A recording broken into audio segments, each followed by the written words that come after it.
बहुत ज्यादा धूप हो गई है ना, बहुत ज्यादा गर्मी भी है। हाँ, पहुंचने वाली हूँ बस मैं। चल मैं अंदर चल। बचाओ बचाओ मुझे, बचाओ बचाओ मुझे, बचाओ मुझे। चुपचाप अंदर बैठ जा, आवाज नहीं वरना तेरी गर्दन धड़ से अलग कर दूंगा, समझी? चिंगारे चिंगारे किन्नर के नाम से जानी जाती हूँ और तुम जैसे हरामियों के लिए मौत के सिकंजे नाम से पहचानी जाती हूँ मैं, समझे? कौन है तू? है कौन तू? चिंगारे किन्नर के सामने कोई हरामजादा किसी लड़की को बदनीयती से देख भी ले ना तो चिंगारी उसकी आंखें निकाल देती है। तुम दोनों ने तो इसे हाथ लगाया है, सोचो तुम दोनों को क्या हश्र करूंगी मैं। छोड़ दे मुझे, तू जानती नहीं है हमको। तू जानती नहीं है, पता नहीं चलेगा तेरे कहाँ चली गई तू। मौत को सहेली बनाकर अपने हथेली पर रख के चलती है चिंगारी, समझे? दीदी, अगर आज आप नहीं आती तो पता नहीं मेरा क्या होता। ये बात सोच सोच कर ही मुझे रोना आ रहा है। नाम क्या है तेरा? साक्षी। साक्षी, तेरे जैसी लड़कियों के साथ में यही होना चाहिए। ये ऐसे कपड़े पहन के चलोगे ना, ये लड़के यही काम करेंगे, समझे? सॉरी दीदी, सॉरी। सॉरी की बच्चे। नाम क्या तुम दोनों का? नाम क्या है? आदिल, अकरम। आदिल और अकरम, तुम जैसों का हाशिर देख के ना तुम्हारी प्रजाति कुत्ते भी सुधर जाएंगे, अब सुधर जाएंगे।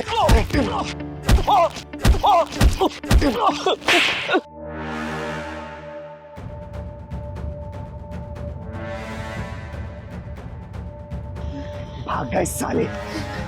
दीदी सॉरी, दीदी सॉरी। सॉरी की बच्ची, तेरी जैसी लड़कियां ये क्यों भूल जाती है कि तेरी जैसी ये टांग दिखाने लड़कियों के जिस्म नोचे जाते हैं। सॉरी दीदी। अरे जितना कसूर जिस्म नोचने वाले कुत्तों का होता है ना, उससे कहीं ज्यादा कसूरवार तुम जैसी लड़कियां होती है जो सड़कों पर अपने जिस्म की नुमाइश करती फिरती रहती हैं। अरे जब कुत्तों को मांस दिखेगा तो मांस नोचेंगे ही ना। बोल। सॉरी दीदी, आज के बाद मैं कभी ऐसे कपड़े नहीं पहनूंगी, अपना शरीर ढक के चलूंगी। घर जला के माचिस फेंक भी दिया फिर क्या फायदा? अपना घर खुद जलाते हो और दोस्त दूसरों को देखते हो। अरे इन कुत्तों की औकात क्या है जो किसी लड़की की तरफ नजरें उठा के देख ले, लेकिन नहीं, इनका मन बढ़ाता है तुम लोगों का पहनावा। ये लोग तो ऐसे होते हैं कि घूंघट पे रहने वाली औरतों को भी नहीं छोड़ते, चाहे वो 5 साल की बच्ची हो 50 साल की बुढ़िया। चिंगारी ऐसे ड्रेस पहनने के लिए मना नहीं कर रही, अगर पहनना है ना तो अपनी आत्म सुरक्षा खुद करनी पड़ेगी, समझे? दीदी, दीदी मुझे माफ कर दो, मैं आज के बाद ऐसे कपड़े नहीं पहनूंगी और कभी मैंने ऐसे कपड़े पहने तो मैं अपनी आत्म सुरक्षा का खुद ख्याल रखूंगी। मुझे माफ कर दीजिए दीदी, मुझे घर जाना है, बहुत डर लग रहा है। आप मुझे घर तक छोड़ देंगे क्या? चल मैं छोड़ देती हूँ, लेकिन बेटा आगे से इस चीज का ध्यान रखना, समझी? चल, घर किधर है तेरा? उधर मोहन। चल मैं छोड़ देती हूँ। अरे क्या ड्रामा मचा रखा है तुम लोगों ने? साथ में नहीं रहे तो भागो यहाँ से, छोड़ो, दूसरे को तलाक ले लो। शादी के 10 दिन हुए नहीं है, तुम लोग को तुम्हें भी शुरू हो गई है कि मुझे इसके साथ नहीं रहना, मुझे इसके साथ नहीं रहना। क्या है ये सब? तो दीदी मैं क्या करूं, आप ही बता दो। इस जैसे इंसान के साथ रहूं? अरे 10 दिन में इसकी असलियत मेरे सामने आ गई। शादी से पहले तो बड़ा बोलता था कि मुझे खुश रखेगा, रानी बना के रखेगा, और अब देखो रात दिन लड़कियों से बातें करता रहता है। ऐसे इंसान के साथ थोड़ी ना मैं अपनी जिंदगी बिताऊंगी। क्यों बे, क्या चल रहा है ये सब? शादी के पहले की हरकतें शादी के बाद में नहीं सुधर दे रही है? दीदी ये झूठ बोल रही है, मैं फोन में नहीं लगा रहता हूँ। अच्छा, मैं झूठ बोल रही हूँ? फिर कल रात को किस लड़की का कॉल आया था जो बोल रही थी कि जानू खाना खा लिया, टाइम से घर पहुंच गए? दीदी ये सफेद झूठ बोल रहा है। वो तो कल मैंने इसे रंगे हाथों पकड़ा, तब भी देखो कैसे झूठ बोल रहा है आपके सामने। क्यों बे, क्या बोल रही है तेरी लुगाई? देख सच सच बता, वरना मार मार के तेरा भूत बना दूंगी मैं। क्या चल रहा है सब? दीदी ऐसी कोई बात नहीं है दीदी, वो सिर्फ मेरे ऑफिस कलीग का फोन था। आपको तो पता है ना, मैं 24/7 ऑफिस में काम करता हूँ, नाइट में भी शिफ्ट होती है, डे में भी शिफ्ट होती है, सारा दिन काम होता है। दीदी उसने सिर्फ इतना बोला था कि तुम घर पहुँच गए, और घर पहुँच गए तो मुझे कॉल कर लेना ताकि कल की मीटिंग सेट हो जाए, बस इतनी ही बात थी दीदी, और इसने शक कर लिया। फिर ये मैसेज क्या है कि जानू घर पहुंच गए ना, फ्री हो कॉल करना? दीदी उसने जानू नहीं लिखा था, तुम सच बताओ, उसने जानू लिखा था क्या? अरे जानू नहीं लिखा था तो क्या हो गया, मैसेज तो किया था ना। और दीदी एक बात बताना, वो कौन होती है पूछने वाली कि ये घर पहुंच गए कि नहीं पहुंच गए? दीदी उसने सिर्फ कॉल इसलिए किया था ताकि वो कल की मीटिंग की टाइमिंग कंफर्म कर सके। अब ये माजरा समझ आ गया मुझे कि क्या चल रहा है तुम दोनों के बीच में। देखो दीदी, मुझे नहीं पता कि आपको क्या समझ में आया क्या नहीं आया, लेकिन मैं एक बात कहती हूँ, इस इंसान के साथ अब और नहीं रह सकती मैं। वैष्णवी तू बैठ पहले, और तू बैठ। पता तुम दोनों के बीच में क्या चल रहा है? तुम दोनों के बीच में सिर्फ गलत फहमी वाली लड़ाई चल रही है। पता है, शक ऐसी बीमारी है ना जिसका कोई इलाज नहीं है, लाइलाज है ये। और ऐसे हजारों लाखों घर तबाह हो गए, कम से कम अपने घर को तबाह होने से बचा लो। देख बेटा, ये कंपनी में काम करता है, 24/7 इसका ऑफिस है। और ठीक है, किसी कली का मैसेज आ भी गया तो इसे क्लियर कर लेती ना। जबरदस्ती से लड़ने की क्या जरूरत थी, शक करने की क्या जरूरत थी? इसने बोला ना, क्लियर किया ना, और तू झूठ बोल रही है कि उसने जानू लिखा था। जानू नहीं लिखा ना। देख, मैं जानती हूँ जो पत्नियां होती हैं ना अपने पति को किसी का शेयर नहीं कर सकती हैं। उसका किसी लड़की के साथ हंस के बात करना भी पसंद नहीं आता। लेकिन बेटा समझ इस बात को, जब ये बाहर निकले कमाएगा तभी तो घर परिवार का खर्चा चला पाएगा ना। और छोटी छोटी बातों को लेकर क्लियर किया जाता है, शक नहीं किया जाता, समझी? और तू भी एक बात सुन ले, नौकरी करता है इसका मतलब ये नहीं कि किसी वक्त तेरे कोई सी कलीग तेरे को मैसेज कॉल कर देगी। देख, घर परिवार के रिश्ते ऐसे नहीं चलते बेटा, बहुत समझ बूझ से चला जाता है, समझा ना? और ऐसे कोई भी चीज़ इसके दिमाग में अगर शक घर कर बैठी है ना तो क्लियर करना। लड़ने झगड़ने से या फिर तलाक लेने से, अलग हो जाने से इसका कोई समाधान नहीं निकलेगा। 10 दिन हुआ तुम्हारी शादी को, जग को मत हंसवाओ, समझे? वैष्णवी बात समझ इसको। हाँ दीदी, आप बिल्कुल ठीक कह रही हो, मुझे इन पे ऐसे शक नहीं करना चाहिए। लेकिन आप ही बताओ ना, मैं इनसे बहुत प्यार करती हूँ और ऐसे रात रात में लड़कियों का कॉल आता है तो मुझे परेशानी होती है। लेकिन आपने हमें समझाया, उसके लिए बहुत बहुत थैंक यू, वरना तो हमारा परिवार बिखर ही जाता।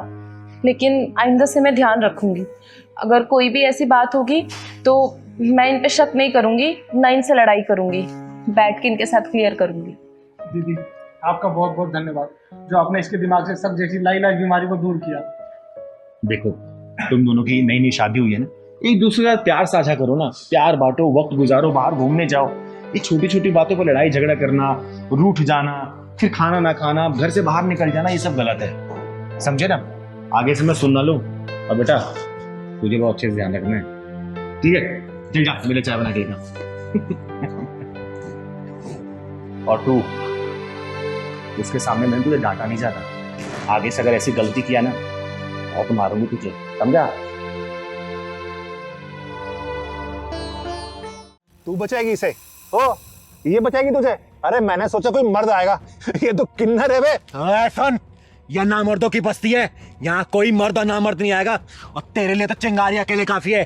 तेरे पिछवाड़े में दम हो ना, दोबारा इसको हाथ लगा के दिखा दे, मैं भी देखती हूँ कितना बुता तेरे पिछवाड़े में, लगाना। ओ सुन, किन्नर है ना, किन्नर का काम कर, मर्द मत बना। खाली सुन बे, जिस दिन किन्नर का काम देख लेगा ना, अपनी जिंदगी से नफरत करने लग जाएगा, समझा? चल निकल यहाँ से। बताओ। बस उस भैया यही साइड में रोक दो, यही मेरा ऑफिस है। अच्छा इधर ही? हाँ जी भैया। ठीक। अरे कितने पैसे हुए भैया? एक सेकंड मैं बताता हूँ जरा। अरे आप शीशा देख रहे हो भैया, मैंने आपसे पैसा पूछा है। अच्छा पैसे, एक सेकंड मैम, 350। लेकिन फेयर तो 150 रुपए का दिखा रहा था। मैम मेरे पास तो 350 है तो 350 ही मांगूंगा ना। देखो भैया, मैंने 150 रुपए का बुक किया था, मैं 150 ही दे सकती हूँ, इससे ज्यादा एक भी नहीं दूंगी। मैडम एक बात बताओ, ट्रैफिक कितना था, आपने वहाँ पे मुझे रुकवाया, ठीक है, अब फिर बढ़ गया तो इसमें मैं क्या करूँ? तो 350 है तो वो पूरे लेने पड़ेंगे ना। मेरी गलती से फेयर नहीं बढ़ा है, ट्रैफिक था तो इसमें मेरी गलती नहीं है। मैं 150 रुपए फेयर दिखा रहा था, मैं 150 आपको दे रही हूँ। मैडम पैसे तो आपको देने पड़ेंगे 350 रुपए, चाहे हंस के दो चाहे रोके दो। भैया मैं 150 रुपए से एक भी रुपए फालतू नहीं देने वाली हूँ, वहाँ पे 150 रुपए फाइनल हुआ था और 150 ही दूंगी, ठीक है? लूटी मचा रखी है आप लोगों ने तो। मैडम जो गूगल ने रास्ता बताया मैं उसी रास्ते से आया हूँ ना, तो 350 रुपए बन गए ना, मैं क्या करूँ इसमें? गूगल के रास्ते से नहीं आया, आप घुमा फिरा के लेके आए और मैं ना अपने ऑफिस के लिए लेट हो रही हूँ, पकड़ो ये पैसे। हेलो, क्या बदतमीजी है, बगैर पैसे देके भाग रहे हो?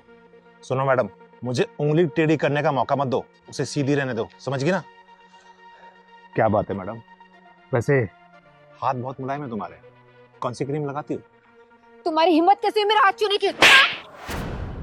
तुम्हारी इतनी बदतमीजी कि तुमने मुझे थप्पड़ मारा। अब देख, पैसे तो अब मैं लूंगा तुमसे। चल ना, सुन, कोई नहीं आएगा तुझे बचाने, यहाँ कोई मर्द नहीं है यहाँ पे।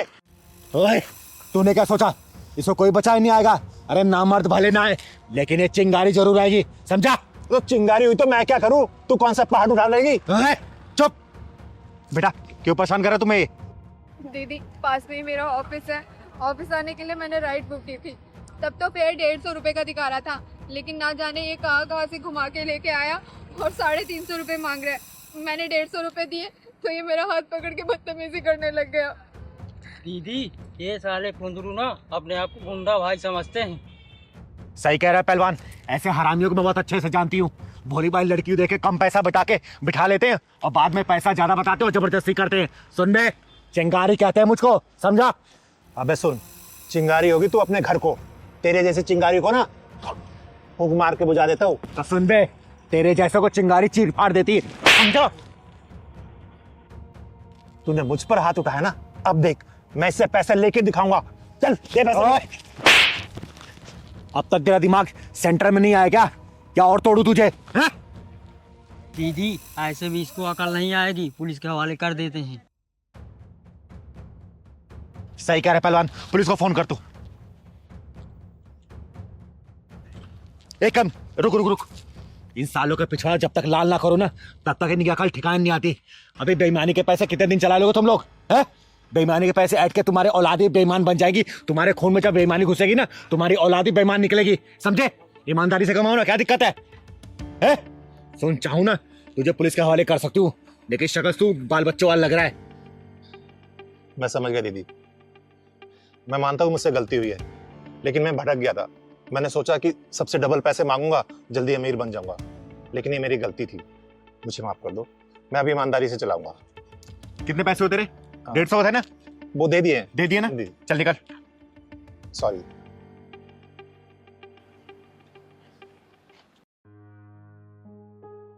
थैंक यू दीदी। कोई बात नहीं बेटा, अच्छा किया तूने स्टैंड लिया इसके लिए। चल जा, घर आ गया तेरा? हाँ, ऑफिस जाना था दीदी। जा ऑफिस। तो आकाश जी, कैसी लगी आपको मेरी पवित्रा बेटी? बहुत ही सुशील, संस्कारी और प्यारी सी बेटी है आपकी। आकाश जी, मैं आपको अपनी बेटी के बारे में कुछ बता देना चाहती हूँ। जी। ये मुझे तब मिली जब उसको पैदा हुआ सिर्फ 2 या 3 घंटे हुआ था। किसी बहुत ही अच्छी महिला ने इसको झाड़ियों में फेंक दिया था। फिर मैं इसे अपने घर पे लेके आई, इसे पाला पोसा, पढ़ाया लिखाया, बड़ा किया, और आज वो दिन आ गया कि मैं इसकी शादी की बात कर रही हूँ आपसे। दीदी मुझे आपकी पवित्रा बेटी पसंद है, मैं इससे शादी करके धन्य हो जाऊंगा। इतना उतावले नहीं होते बेटा, कोई भी फैसला जल्दबाजी में नहीं लिया जाता। पवित्रा बेटी, तुम्हें मेरा बादल बेटा पसंद है? बादल बेटा, आपको मेरी पवित्रा बेटी कैसी लगी? बहुत अच्छी लगी दीदी। अरे बधाई हो आकाश जी, लड़का लड़की एक दूसरे को पसंद कर रहे हैं, तो पंडित जी को बुला के दोनों कुंडलियां मिलवा लेते हैं और शादी की डेट फाइनल कर देते हैं। अरे इन दोनों की कुंडली मिले ना मिले, लेकिन हम दोनों की तिजोरियों की कुंडलियां तो मिलनी जरूरी है। आकाश जी, अब कहना क्या चाहते हैं? मैं कुछ समझी नहीं। चिंगारी जी, मैं ये कहना चाहता हूँ कि पवित्रा के माँ बाप का कुछ पता नहीं, जाति पाति का कुछ पता नहीं।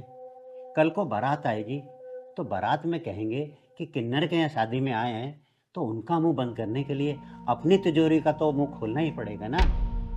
तो आकाश जी, आपकी तिजोरी का मुंह कितना बड़ा है? क्या क्या डालना पड़ेगा उसमें? काफी समझदार है चिंगारी जी आप। धन्यवाद धन्यवाद। पापा मुझे तो वो वाली कार चाहिए जो मार्केट में बहुत चल रही है ना, इलेक्ट्रॉनिक वाली, पंच। चिंगारी जी, ये तो इसकी डिमांड है। तो आप भी बता दीजिए, आपकी क्या क्या डिमांड है? पवित्रा बेटा, मैं बात कर रही हूँ ना। आकाश जी, निसंकोच होके बताइए जो जो आपको चाहिए। अरे लड़की वाले हैं हम, तो लड़कों वालों की डिमांड तो पूरी करनी पड़ेगी ना। बताइए बताइए आप। ज्यादा कुछ नहीं चिंगारी जी, आपकी हैसियत के हिसाब से बोलूंगा। मेरी हैसियत के बारे में मत सोचिए आप अपनी हैसियत बताइए। बोलिए क्या चाहिए आपको? ज्यादा कुछ नहीं चिंगारी जी, एक कार, 10 लाख रुपए कैश और 10 तोला सोना और 2 स्कूटी, 2 मेरी बेटियां हैं ना उनके लिए, और एक बढ़िया सी मोटरसाइकिल मेरे लिए, और इससे ज्यादा तो मैं लालची हूँ नहीं। हाँ चिंगारी जी, पापा सच कह रहे हैं, हमारे पूरे खानदान में लालची तो कोई है ही नहीं। और कुछ डिमांड है आप लोगों की? देखिए कुछ रह गया होगा। दीदी वो मुझे और पापा को रोहिणी में एक 3 BHK का फ्लैट पसंद आया है, बस आप उसकी पेमेंट करवा दीजिए। हाँ चिंगारी, सिर्फ 50-55 लाख ही होगी बस, इससे ज्यादा कुछ नहीं होगी। अच्छा, और कुछ? ये फ्रिज, एसी, टीवी ये तो आप दहेज के रूप में देंगे ही, तो इसलिए तो मैंने कुछ बोला नहीं चाहिए। नीच, कमीनों, हरामियों, सालों, अच्छा हुआ कि तुम लोगों ने अपने गटर जैसा मुंह खोल के अपनी असली औकात दिखा दी। अगर तुम लोगों ने डिमांड नहीं की होती ना दहेज वाली, तो शायद मैं अपनी बेटी को इससे ज्यादा दे रही होती। लेकिन तुम लोगों ने अपनी असली औकात दिखा के ना अपनी अच्छाई और सच्चाई का प्रमाण दे दिया। यहाँ पे निकलो सालों, खड़े रहो यहाँ से, निकलो, निकलो। अरे शुक्र मानो, वो तो मैं दीदी की वजह से चुप नहीं, वरना जितना तुम्हारा महीने का खर्चा है ना, उससे ज्यादा एक हफ्ते में खर्च कर देती है दीदी मेरे ऊपर, मेरी सहूलियत के लिए। दीदी आप लोग मेरे और मेरे पापा की इंसल्ट कर रहे हो।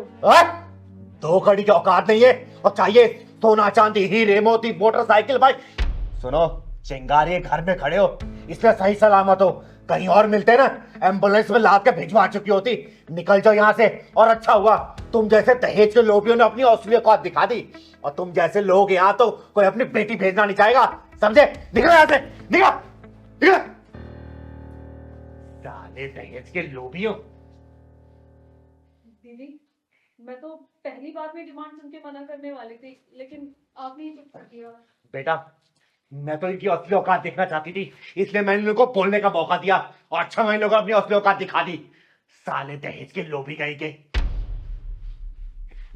नमकीन बिस्किट भी खराब हुआ है लोगों के चक्कर में। क्या बात है, तुम लोग इतने परेशान क्यों हो? और इतना अर्जेंट मुझसे मिलने के लिए क्यों बोल रहे थे? तुम लोगों को पता है मुझे एक अनाथ आश्रम की नींव रखने जानी थी, लेकिन मेरे दरवाजे पर जो भी आता है ना, चिंगारी मुझे कभी भी निराश नहीं करती। तुम लोग कहाँ से आए हो? दीदी हम भोपाल से आए हैं और बड़ी उम्मीद के साथ आए हैं। दीदी दीदी हम लोगों के ऊपर दुखों का पहाड़ टूट गया दीदी।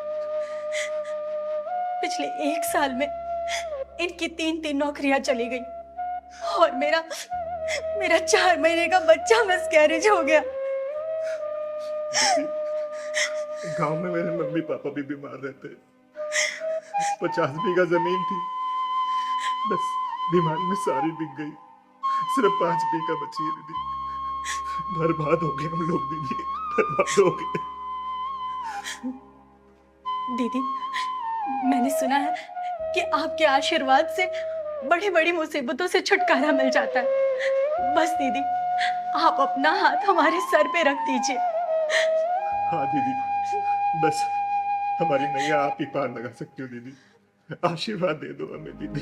अरे आप लोग शांत हो जाओ प्लीज। और मैं कोई भगवान नहीं हूँ कि जो मैं आशीर्वाद दे दूं और आप लोगों का सब कुछ सही हो जाए। अरे मेरी गिनती तो इंसानों में भी नहीं होती। दीदी हम बहुत दूर से आए हैं, हमें निराश मत कीजिए, अपना हाथ हमारे सर पर रख दीजिए।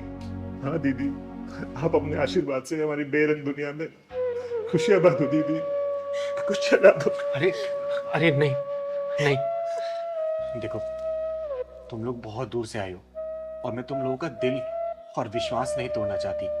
मैं तो सिर्फ एक साधारण सा किन्नर हूँ, आम किन्नर हूँ मैं, और मेरे अंदर कोई शक्ति नहीं है कि जो मैं कोई मंत्र मारूं और आप लोगों को काम हो जाए। लेकिन हाँ, आत्मविश्वास की इच्छा शक्ति जरूर है, लेकिन ये भी सिर्फ आप जैसे लोगों के प्यार की वजह से। और कुछ भी नहीं है मेरे पास बेटा, कुछ भी नहीं है। हमारा मन रखने के लिए अपना हाथ हमारे सर के ऊपर रख दो दीदी, आप सोचेंगे हमें भगवान का आशीर्वाद मिल गया दीदी। आपका आशीर्वाद भगवान से कम नहीं है दीदी। हे भगवान, तूने मुझे कैसे असमंजस में डाल दिया। लोग तो मुझे भगवान मान के मेरी पूजा करने लगे। मुझे माफ कर देना भगवान। मैं इन्हें कैसे समझाऊं कि मैं तो एक पूरी तरह इंसान भी नहीं। मुझे माफ करना भगवान, कैसे समझाऊं, कुछ समझ नहीं आ रहा मुझे, कुछ समझ नहीं आ रहा। दीदी क्या सोच रही दीदी आप? क्या हम दोनों आपके आशीर्वाद के लायक भी नहीं है दीदी? हाँ दीदी, क्या हम आपके आशीर्वाद के लायक नहीं हैं? अरे नहीं बेटा, ऐसी कोई बात नहीं है। मेरा आशीर्वाद तुम लोगों के ऊपर हमेशा है। तुम्हारे घर में खुशियां हमेशा बरसती रहे, तुम्हारे घर में बहुत जल्दी कुलकारी गूंजे, धन दौलत किसी भी चीज की कमी ना रहे। बस बेटा मैं यही आशीर्वाद दे सकती हूँ तुम लोग। हमेशा खुश रहो तुम लोग, हमेशा खुश रहो बच्चों। दीदी अब हमें सब सब कुछ मिल गया। अब हमें कुछ नहीं चाहिए दीदी। हम जिस उम्मीद से आए थे, बस आपका आशीर्वाद मिल गया हमें। बस अब हमने जिंदगी जी ली दीदी। सच में दीदी, हमें कुछ नहीं चाहिए अब। हमें आपका आशीर्वाद मिला, हमें साक्षात भगवान का आशीर्वाद मिल गया दीदी। हम बहुत खुश है दीदी। अब देखो दीदी, आपके आशीर्वाद से हमारी दुनिया कैसे चकमकाएगी दीदी। आपने आशीर्वाद दिया, हमें लगा कि भगवान ने आशीर्वाद दिया। लेकिन मैं फिर भी एक बात बोलूंगी और बार बार बोलती रहूंगी, मैं कोई भगवान नहीं हूं। मैं तो सिर्फ एक साधारण सी किन्नर हूं, एक मामूली सी किन्नर, चिंगारी किन्नर, और कुछ भी नहीं हूं। मैं कुछ भी नहीं हूं। मैं कुछ भी नहीं हूं मैं कुछ भी। दीदी, दुनिया चाहे कुछ भी करे, पर आप हमारे लिए भगवान हैं। हाँ दीदी, हमें आपका आशीर्वाद मिल गया, हमें दुनिया की सारी दौलत मिल गई और कुछ नहीं चाहिए दीदी, कुछ नहीं चाहिए। खुश रहो मेरे बच्चों, हमेशा खुश रहो, खुश रहो, खुश रहो।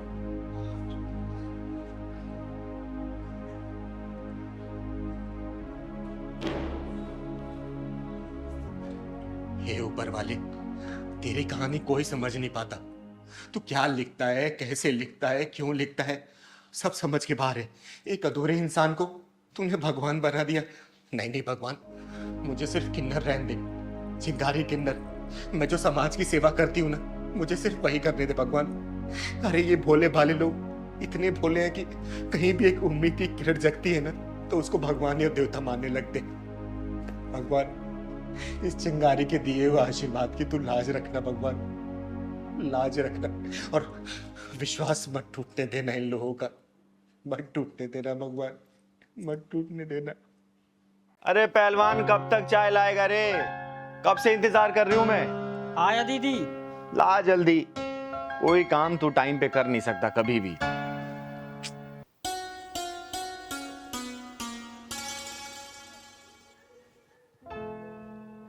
अरे ये क्या पहना है तूने? हैं? बताया तो था दीदी आपको कि लड़की देखने मुझे आज जाना है। अरे तो लड़की देखने जाना है, लेकिन तूने तो दूल्हे वाली ड्रेस पहनी है। कोई ढंग के कपड़े पहन लेना। इसमें तो कोई दूल्हा पहन के जाता है शादी करने के लिए। दीदी, मैं तो दूल्हा ही बन के जा रहा हूँ। लड़की के हाँ करते ही शादी कर लूंगा। अरे तू शादी के लिए इतना उतावला क्यों रहा रे? तेरी शादी मैं कराऊंगी ना किसी अच्छी लड़की को देख के। नहीं नहीं नहीं दीदी, भले ही ये 11वीं लड़की है, लेकिन ये मेरे लिए अच्छी है, इसी शादी करूंगा आप दीदी मैं। तो चल, मैं भी चलती हूँ। नहीं दीदी, इस बार मैं नहीं लिवा जाऊंगा आपको, क्योंकि जो 10 शादियां टूटी है ना, आपकी वजह से सब टूटी है। वो सब समझ लेते हैं कि ये भी किन्नर है। इस शादी को मैं इस बार छोड़ूंगा नहीं, कुछ भी हो, अकेले जाऊंगा, अपनी मर्दांगी दिखाऊंगा दीदी, कुछ भी हो। बस अपना आशीर्वाद दे दो, फिर आपका पहलवान पहलवानी दिखा के आता है, आपके लिए बहू लेकर आऊंगा। अरे मेरा आशीर्वाद तो तेरे ऊपर हमेशा है, लेकिन बिना जांचे परखे कैसे शादी करेगा तू? बस दीदी, मुझे शादी से मतलब है, चाहे अंधी हो, चाहे लंगड़ी हो, चाहे लूली हो, चाहे कुछ भी हो, चाहे छोटी हो, चाहे मोटी हो, मुझे शादी से मतलब है बस।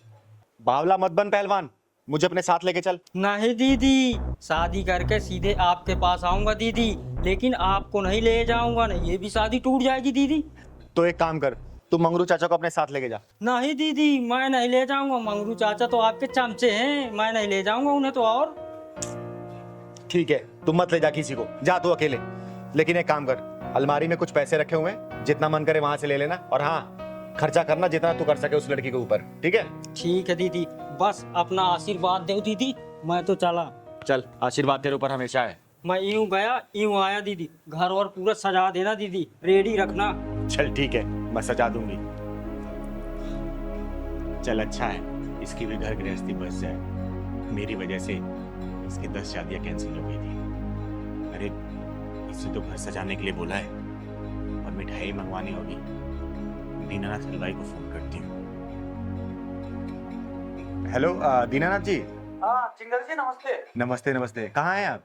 मैं बस इधर ही था, आपके घर के नजदीक वाली मार्केट में। अरे तो एक काम करिए ना, थोड़ा जल्दी से घर आ जाइए। अच्छा ठीक है जी, मैं थोड़ी देर में आता हूँ। ठीक, आइए। जी जी। एक काम करती हूँ, 400-500 लोगों के खाने का प्रबंध करवा देती हूँ, सही रहेगा। थोड़ा देखूं घर में और बाकी काम। नमस्ते चिंगारी जी। अरे नमस्ते दीनानाथ जी। ऐसा क्या बात है, आपने बुलाया कुछ खास? अरे हाँ सुनिए, मेरे पास ना समय का बहुत अभाव है। आप 2 से 3 घंटे के अंदर ना 25 से 30 किलो लड्डू का प्रबंध करिए। अगर बना हुआ है तो ठीक है, नहीं तो आप बनवाइए। और कम से कम 500 से 600 लोगों का खाने का इंतजाम करिए। अरे वो सब तो हो जाएगा चिंगारी जी, लेकिन अब इतनी जल्दी ऐसे कौन से कोई खास प्रोग्राम कुछ? अरे हाँ हाँ, मेरा पहलवान शादी करने गया है, बहू लेके आने वाला है वो। जी बहुत बहुत बधाई हो फिर तो आपको। आप चिंता न करें, सब कुछ बेहतर होगा, खाना वाना स्वादिष्ट होगा।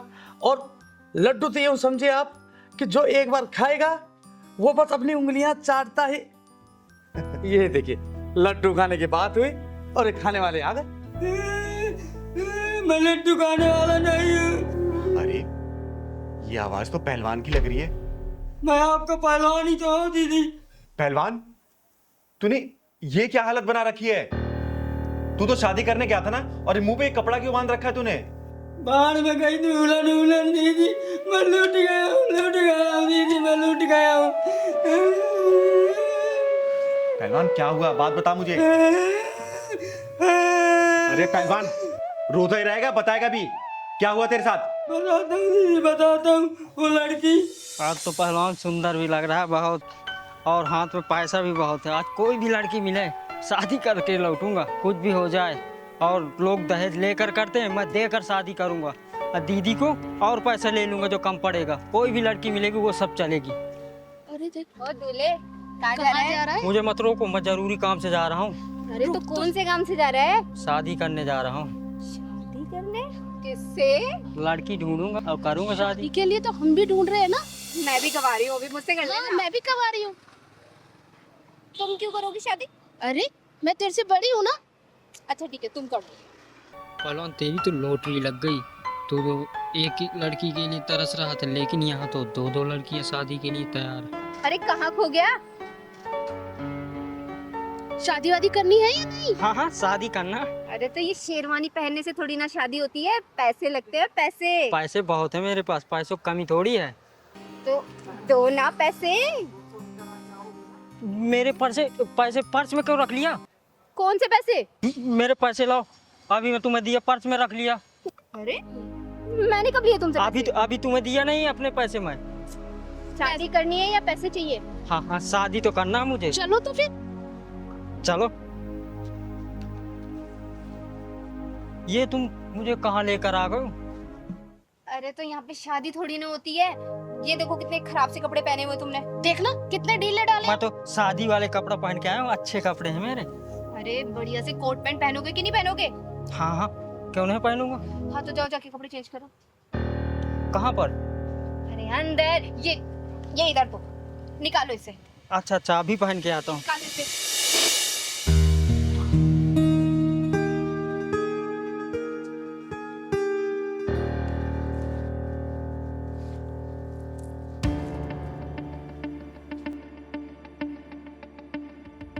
चल चल पैंट निकाल। तुम लोग मेरे साथ क्या कर रहे हो? मेरे कपड़े दो, मेरे कपड़े दो तुम। अरे इसके जूते भी उठा।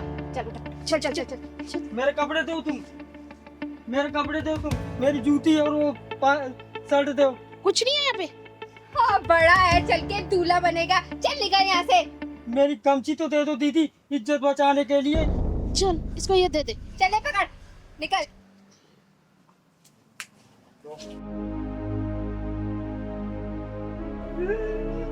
मुझे तो लूट लिया, मेरे पैसे भी ले गई। अब दीदी से क्या काम है जी, गए दीदी से, मुझे तो बर्बाद कर दिया। तू रोना बंद करेगा? मैंने तुझे कहा था ना कि मुझे साथ लेके चल, लेकिन नहीं, तुझे तो अकेले जाके शादी करनी थी। अब लूट पीट के आ गया ना, तो रो क्यों रहा है? दीदी आपको ही लेकर जाऊंगा, जहाँ जाऊंगा। मैं अब अकेले नहीं जाऊंगा। अब मैं शादी वादी नहीं करूंगा। जब भी जहाँ तुम्हें करना हो वही करना दीदी। चिंगारी जी, तो क्या करें, लड्डू बनवाएं क्या? दीनानाथ जी आप चाहिए। तुझे लड्डू के पड़ी अभी भी, चलवा के आते। पहलवान इधर आ। तू ना ज्यादा दिमाग कम लगाया कर, समझा ना? आप भी ना दीदी। पैसे भी सब तूने लुटवा दिए। अब जाने दो, फिर क्या होगा दीदी। लूट गए तो लूट गए, हर जा बार लूटता है। कपड़े पहन के आ जा। ठीक है ठीक है। क्या? अरे उसकी ऐसी की तैसी, अरे चाहे जो भी हो, उसके पिछवाड़े में ऐसा ढक्कन लगाऊंगी ना कि उसकी आने वाली पुस्तों को खाने का मुंह तो होगा, लेकिन निकालने का पिछवाड़ा नहीं होगा। आ रही हूं मैं।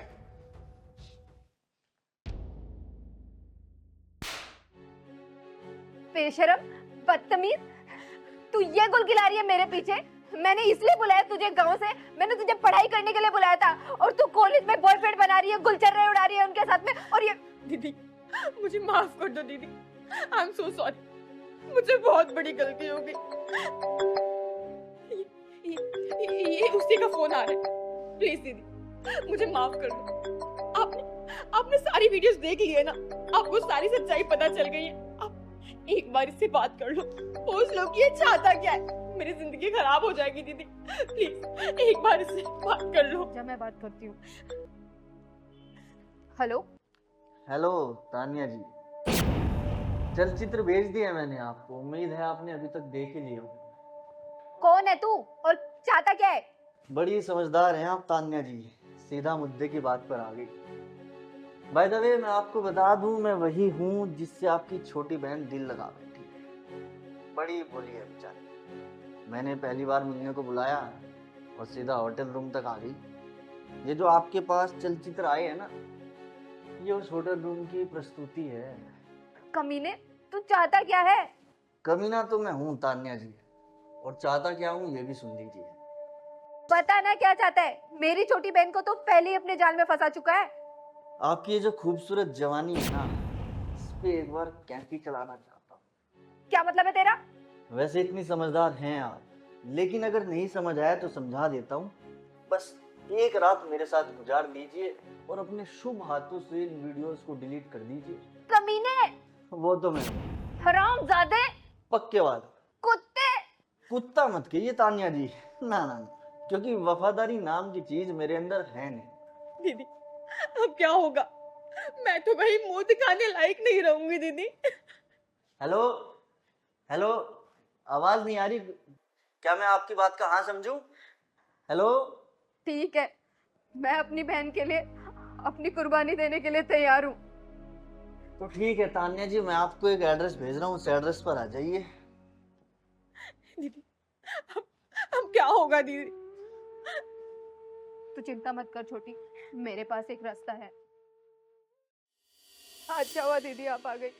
दीदी प्लीज प्लीज हमें बचा लो, उस कमीने ने मेरी बहन की जिंदगी तो खराब कर दी है, अब वो मेरे पीछे पड़ा है, वो मेरी इज्जत खराब करने के पीछे पड़ा हुआ है। कौन है वो कमीना जो अपनी जिंदगी की सांसों की उल्टी गिनती शुरू कराना चाहता है? दीदी वो बस आने ही वाला है, उसने मुझे यहीं का एड्रेस दिया है। ये देखो दीदी, उसने मेरी बहन की ये अश्लील वीडियो बना के और कह रहा है कि अगर तुम एक रात मेरे साथ नहीं सोई तो मैं इन्हें वायरल कर दूंगा, तुम्हारी बहन की जिंदगी खराब कर दूंगा। अरे ना जाने तुम जैसी लड़की को हो क्या गया है। अरे कोई लड़का प्यार की दो मीठी बातें क्या कर देता है, तुम लोग अपना सब कुछ निछाड़ कर देती हो उन लड़कों को। दीदी आपने कहीं छुप जाओ, वो आता ही होगा। एक काम करिए, पकड़ बेटा, तू मेरे साथ, तू यहीं रुक, तू आ मेरे साथ।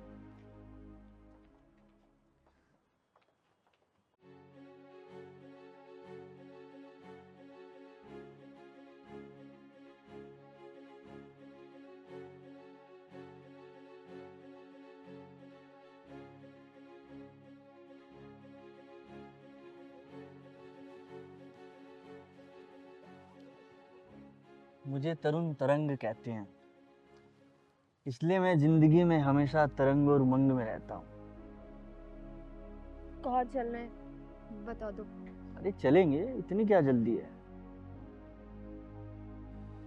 पहले इस ठंडी हवा का मजा तो ले लो। पहले तुम वो जो तुमने मेरी बहन की वीडियो बनाई है वो दिखाओ तो। वो भी दिखाऊंगा, पर पहले जो मैं वीडियो बनाने आया हूँ वो तो बनाने दो। एक काम करती हूँ, तेरा वीडियो शूट मैं करूंगी। तुझे बड़ा शौक है ना वीडियो बनाने का, आज तेरी वीडियो मैं बनाऊंगी। मैं आज तेरी जिंदगी की आखिरी रात है जिसकी कोई सुबह नहीं होने वाली, समझा? कौन है तू? और क्या चाहती है? चिंगारी नाम है मेरा और तेरी जान लेना चाहती हूँ मैं, समझा? देखो, मेरी आपसे कोई दुश्मनी नहीं है। मेरे से दुश्मनी करके कोई जिंदा रह भी नहीं सकता और कोई माई का लाल पैदा नहीं हुआ जो मुझसे दुश्मनी कर ले, समझा? अर्धनारी हूं मैं, ब्रह्मचारी हूं मैं और तेरे जैसे के लिए चिंगारी हूं मैं, चिंगारी, समझा? बेटा इसके जेब से फोन निकाल जल्दी फोन और डिलीट कर वीडियो। बेटा डिलीट कर वीडियो, डिलीट कर। हो गई डिलीट? अब एक काम करो, भाग जाओ तुम दोनों, जाओ। इसे तुम्हें शमशान घाट पहुंचा के ही रहूंगी मैं। मेरा फोन? अरे फोन क्या, अब तेरी जिंदगी सांसें रुकने वाली है। चल चल साले। अरे कब तुम लोगों को ये बात समझ आएगी कि कभी भाषा के नाम पे, कभी धर्म के आधार पे, कभी रंग भेद के आधार पे सिर्फ बांटते जा रहे, एक दूसरे को जोड़ नहीं रहे।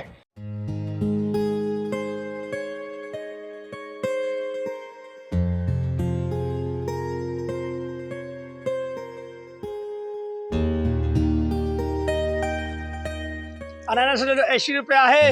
अनानास ले लो, 80 रुपया है। ले लो, 80 रुपया है। अनानास 80 रुपया है।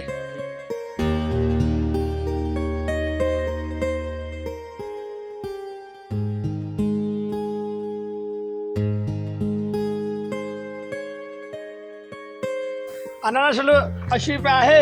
अनानास ले लो, 80 रुपया है। अनानास ले लो, 80 रुपया है। कैसे लिया? 80 रुपया है। सही कम ज्यादा तो कर लो, एकदम 80 रुपया है। 80 रुपया है। चलो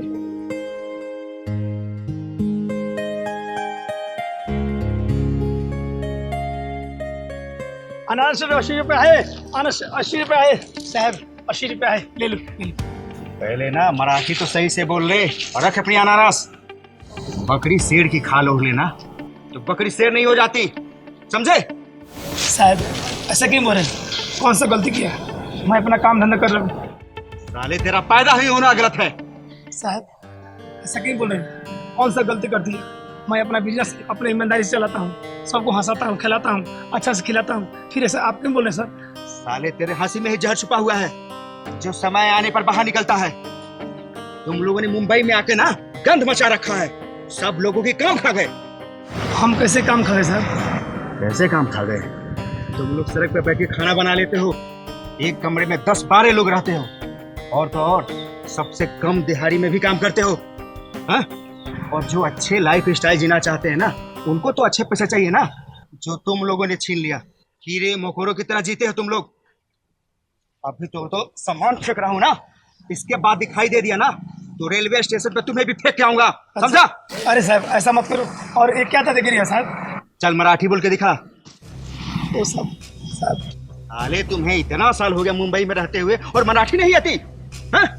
कल से अगर दिखाई दे दिया ना तो समझ जाना अभी तो तेरे और भाइयों लोग से मिलना है मुझे, निपट के आता हूँ। सब धमकी। चुप।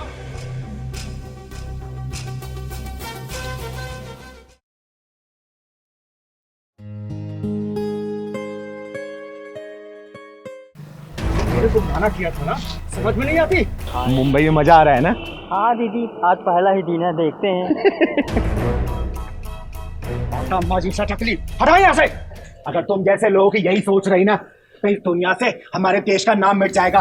और ये तुम जैसे लोगों की नफरत लेके जो अपने शहर में जाएंगे ना तो वहाँ के लोगों के साथ ऐसा ही व्यवहार करेंगे जैसा आज तुम इसके साथ कर रहे हो। अरे भाषा भाषा होती है, कोई शेर या बकरी नहीं होती। भाषा एक दूसरे को जोड़ना सिखाती है, एक दूसरे को रंग में रंगना सिखाती है। लेकिन तुम लोग को ये बात तो समझ में नहीं आएगी। अरे कब तक इस भाषा धर्म जाति के आधार पर लड़ते रहोगे? अरे दुश्मन तो इसी फिराक में है ना कि कब तुम लोग बटो और वो आके तुम्हें काटे। लेकिन तुम लोगों को ये बात समझ में तो आएगी नहीं। अरे 26/11 का वो मंजर याद है? मुंबई वाला अटैक, बोलना याद है कि नहीं है? जब आतंकवादियों का सामना करने के लिए नॉर्थ इंडियन भी गए थे, सिर्फ मराठी नहीं थे। और वो ये देख के नहीं गए थे कि हमला मुंबई पे हुआ या फिर किसी गुजरात, पाकिस्तान या फिर यूपी, बिहार में, समझे ना? अरे कब तुम लोगों को ये बात समझ आएगी कि कभी भाषा के नाम पे, कभी धर्म के आधार पे, कभी रंग भेद के आधार पे सिर्फ बांटते जा रहे, एक दूसरे को जोड़ नहीं रहे। और ये जो हमारे देश का जो तिरंगा है ना, इसमें 3 कलर होते हैं जो कि हमारी खूबसूरती का प्रतीक है। उसमें दाग धब्बा लगाने की कोशिश मत करो, समझे? सॉरी, मुझे माफ कर दीजिए, आपने हमारी आंखें खोल दी। आइंदा अब गलती नहीं करूंगा। सॉरी भाई। अरे साहब जी, आपने गलती का एहसास कर लिया, यही मेरे लिए बहुत बात की बात है। कोई बात नहीं। एक बात हमेशा याद रखना, जो काम करने वाला मजदूर होता है ना, वो सिर्फ यूपी बिहार का नहीं होता, वो देश के हर एक कोने से आता है। और जो काम करने वाला होता है ना उसको चुपचाप काम करने देना चाहिए, उसके बीच में अड़ंगा नहीं लगाना चाहिए। वरना याद रखना, कभी भी हिस्ट्री निकाल के देखना, यूपी बिहार के लोग सर्वोच्चतम स्थान पे होते हैं, पन्ने पलट के देख लेना, समझे?